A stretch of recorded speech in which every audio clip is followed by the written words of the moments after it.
Buongiorno e ben ritrovati con l'informazione flash di newsicilia.it. In apertura la nuova impennata dei listini dei carburanti in Italia con effetti particolarmente pesanti in Sicilia, dove il gasolio al self supera stabilmente 2 euro al litro e risulta tra i più cari del paese. A denunciarlo è il Codacons, che monitora quotidianamente l'andamento dei prezzi sulla base dei dati ufficiali del Mimit.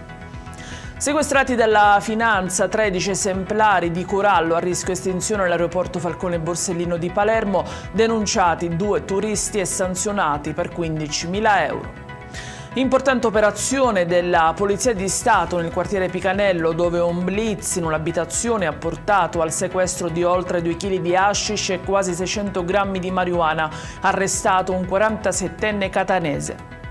A Siracusa è stata smantellata dai carabinieri una piazza di spaccio allestita in un appartamento disabitato di via Santi Amato.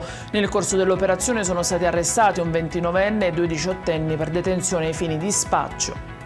In chiusura la protesta di una quarantina di dipendenti dell'asta che stamani hanno manifestato sotto Palazzo dei Normanni per la situazione dell'azienda, portata una bara come simbolo di morte. I manifestanti hanno anche esposto uno striscione con scritto "Presidente Schifani, solo tu ci puoi salvare". Ed è tutto per questa edizione. Io vi ricordo che i dettagli su queste notizie e molte altre li trovate sul nostro sito e sui nostri canali social. Grazie per averci seguito e a stasera con nuovi aggiornamenti.